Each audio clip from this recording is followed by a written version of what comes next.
Hello, Bean Burritos. You might be wondering why there's a chessboard in front of me. Well, I'm going to be teaching you my version of chess. That's right, I made my own version. Yippee! Anyway, I'm going to be starting to teach you how to play this, and it's actually pretty fun. I played with my brother, and he seems to like it, and I hope you guys like it too. So let's get started. So, the first thing that you want to know is how to start the game. Well, if you couldn't already tell, there's a coin on my countertop. And that's right, we're going to be flipping a coin to play the game. Now, how would you flip a coin to play the game? Would a person pick heads, and if they get heads, then they go first? Well, no. If it lands on heads, then white goes first. If it lands on tails, then black goes first. And it landed on tails, so black goes first. Now, we're going to get started to the real action. But before we actually start playing an actual game, or demonstrating one at least, I'm going to show you how all the pieces move. Which, yes, I made an entire list on how the pieces move and how they react to other circumstances. So, hope you guys enjoy that part. Let's get started with the pawn.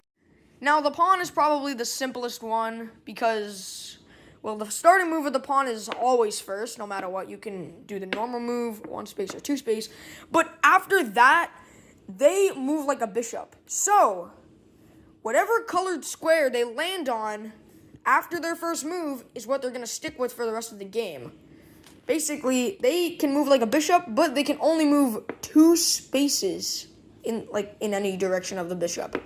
So, for example, let's say if there was a rook right here, the pawn could take the rook because it moves 2 spaces. Oh, and I also forgot to mention that I can move 1 space as well. The maximum spaces is 2. So, yeah, that's how the pawn works. Alright, so bishops are a little bit more understandable. Actually, you know what? They're not, because they can move outside the board now. Yeah, so now you can have a bishop hiding in the back of the board waiting to checkmate your king. Yeah, so, now they can go right here. It's going to be a little harder to calculate, but we can know that that's a black square, then that's a black square, then that's a black square. And then we know that it protects this piece. So, for example, if there's a rook here, the bishop can easily take the rook. Seems simple enough, right? Well, you're wrong, because it gets even harder with this next piece that I'm going to show you. The next piece that I'm going to be showing you about is the knight. The knight moves the same way, but it can move diagonally in 2 or 3 spaces. So it's like the pawn, but it's not. So basically, it just moves the same, but then it can also move like a bishop in 2 or 3 spaces. So, for example, if there is a queen right here and a pawn right here, this would be a fork, because the knight can move like a normal knight, or it can move like a bishop and capture diagonally, if you understand what I'm saying. Now we have the rook. You might be wondering why I have the setup here, and it's because the rook moves completely normal. Anything special about it? Well, yeah, it can jump over pieces now. Yeah, so good luck with that. Alright, so now I'm going to show you what the king and the queen does. So basically, they kind of work together because, well, I'll just set up an example right here. Okay, so now we have our example. The queen is clearly checkmating the king. Is the game over yet? Absolutely not. Now, the king has the option to resurrect where the queen's position is. And he can get out of checkmate like that. So the queen is just gone, and the king is now there. But there are a couple of rule sets. If the queen is, attacking the king of where it resurrected. So, for example, if the king resurrects in the path of a queen, it's still checkmate. But if the queen is somewhere else other than its path, then it won't be checkmate just yet. This is also very useful because the queen is like a stone. It's pretty much a milestone. It cannot be captured by any other pieces. I almost forgot to mention that the queen moves just like the king. So it moves 1 space in any direction. I don't know if I said that earlier, but now I did.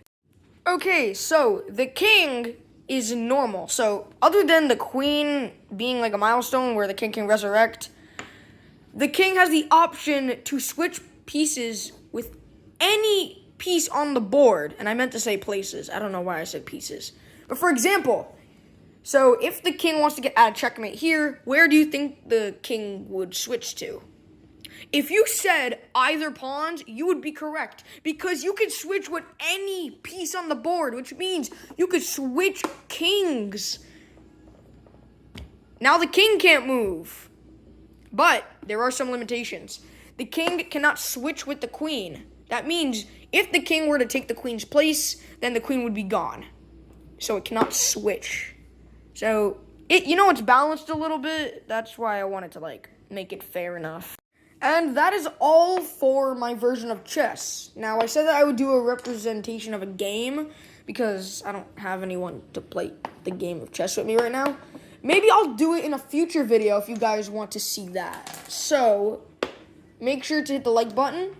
And if we get maybe around 10 likes, we need to get 10 likes.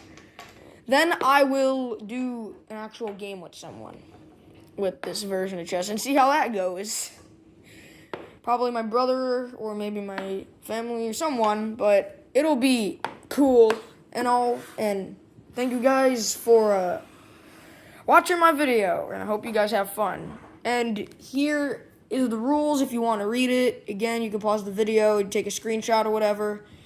And that is all for my version of chess. Have fun. See you guys later.